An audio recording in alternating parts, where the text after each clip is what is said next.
British Defense Minister Michael Fallon joins us here on set tonight. Mr. Minister, thanks for being here. Pleasure. Let's start with North Korea. Your sense of where this conflict is and what possibly could be the resolution. Well, I'll be reviewing that with Secretary Mattis at the Pentagon tomorrow. But it's clear what North Korea has done is illegal, it's provocative, and it's absolutely unacceptable. And it's not just the United States problem. This is a global problem. This North Korea is a threat to everybody, and we have to find a way through that. And I think that, first of all, means much more intensive diplomatic work. The international community has got to raise its game now, toughen the sanctions that already exist, introduce new sanctions, and continue to put pressure on Beijing, on China, to resolve this.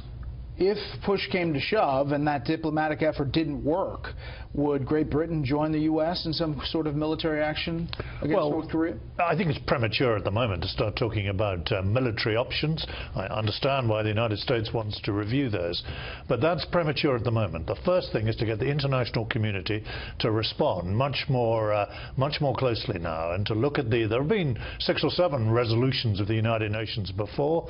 They haven't had the impact that we need. So we probably need a fresh resolution. Our people are working on that in New York. And we then need to enforce the existing sanctions.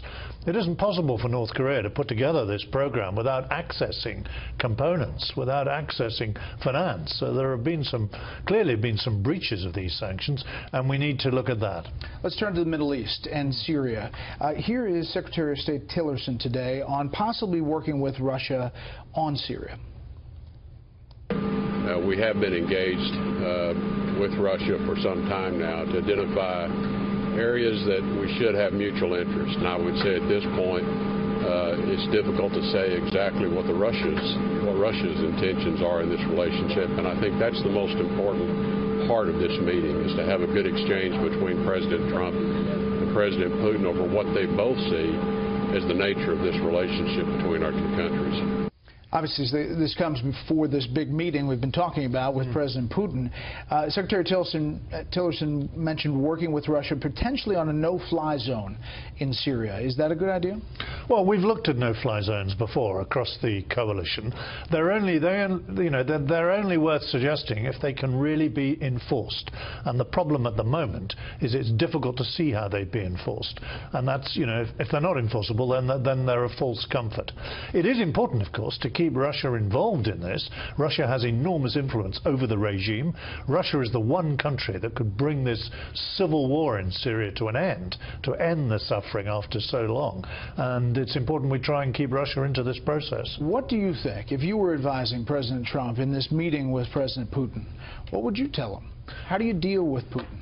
Well, you deal with him, I think, in a very clear-eyed way. You engage with him, but you be wary. And that means there are areas of the world where Russia has great influence. Syria is one of them.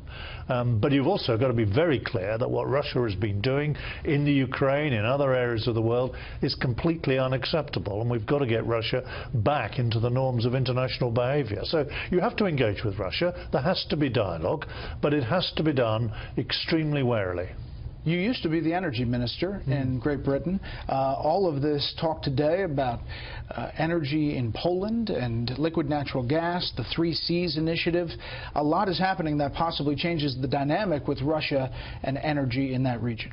I think the President is quite right to call attention to the need for Europe to reduce its dependence on a single source of energy.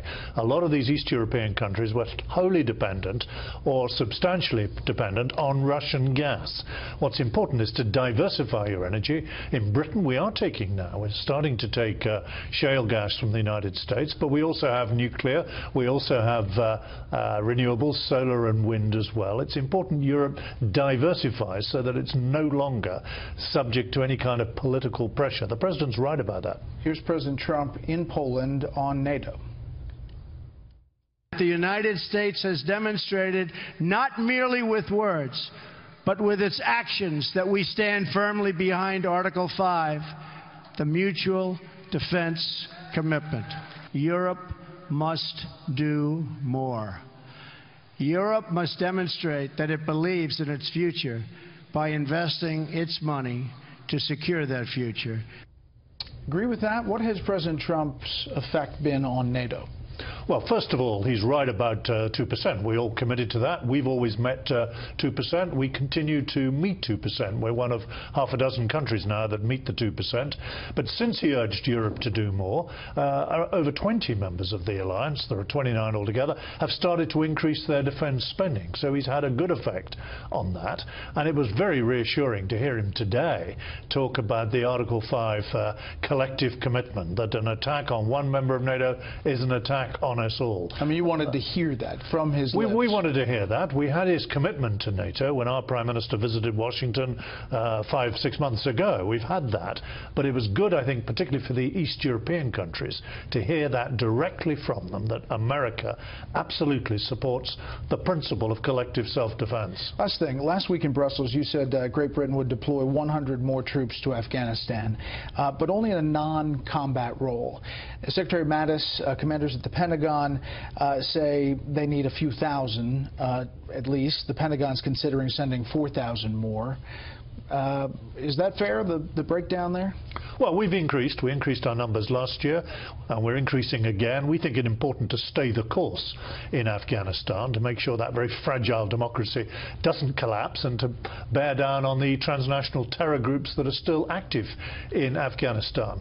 But the lesson, I think, of Afghanistan and Iraq is that these battles in the end have to be won by local forces that have the trust and confidence of the local population. Now, we can help, we can advise, we can train, we can help from the air, but in the end it is from the Afghan army to do this, and our effort is training up the Afghan army, strengthening the Afghan Air Force, providing the kind of technical help that helps them in this battle. The biggest concern for you tonight? Well, defence ministers worry about everything, but, you know, it's Russian aggression, it's the threat from Daesh, and this new tension now from North Korea. We've got to work at all these things. I'm looking forward to seeing Secretary Mattis tomorrow morning. We appreciate your time here. Mr. Minister, thank you. Thank you.